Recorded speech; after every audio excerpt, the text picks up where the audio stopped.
કેમ છો બધા મિત્રોને મહાદેવના આજ હવે આપણે થઈ ગયા છે તૈયાર ને હવે આપણે કરી લઈએ દીવાબત્તી અને દીવાબત્તી કરીને હવે આપણે જવાનું છે મહાદેવના મંદિરે. તો આપણે મહાદેવના દર્શન કરી લીધા છે અને મહાદેવના દર્શન કરીને આપણે હનુમાન દાદાના દર્શન કરવાના છે. હનુમાન દાદાના દર્શન કરી લીધા પછી આપણે ગામમાંથી ફ્રૂટ લઈ આવ્યા હતા અને પછી ફ્રૂટ સુધારીને આપણે ફ્રીઝરમાં મૂકી દીધા હતા ઠંડા થવા, અને પછી કાઢીને આપણે ઠંડા ફ્રૂટ ખાઈ લીધા.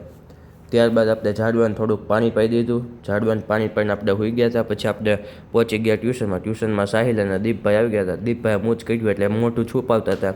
પછી હવે આપણે જવાના હતા બેનને તેડવા. આપણે બેનને તેડવા જતા હતા ત્યાં રસ્તામાં આપણે દોસ્તાર મળી ગયો હતો. દિશાંત આવી ગયો હતો. પછી આપણે ગયા હતા નાસ્તો લેવા. તો આપણે નાસ્તો લઈને પછી આપણે રાઈટર ડાયરો હતો ડાયરામાં પહોંચી ગયા હતા. પછી આપણે ડાયરામાં આગળ જઈને બેસવાનું હતું તો આપણે આગળ જતા હતા અને આપણે વિડીયો ઉતારી લીધો. અને જો આપણે આગળ બેસી ગયા છે અને અર્જુનભાઈ હાથ ઊંચો કરી નાખ્યો છે અને માયાભાઈ આવી ગયા છે અને આપણે તો એની ભેગો વિડીયો ઉતારી લીધો અને ફોટો પાડી લીધો હતો. અને પછી એને જો ડાયરાની રમઝટ બોલાવી હતી માયાભાઈ અને એમાં બહુ મજા આવી ગઈ અમને. ડાયરાની મોજ માણતા બધા જો મસ્તી કરતા હતા એ આપણે જોઈ લીધું ને માયાભાઈ બોલતા હતા એમાં મજા આવી. ત્યાં આપણા સબસ્ક્રાઈબર એવા મિતભાઈ કસવાલા અને મલ્હારભાઈ ને એ બધા આપણને મજા કરાવતા હતા.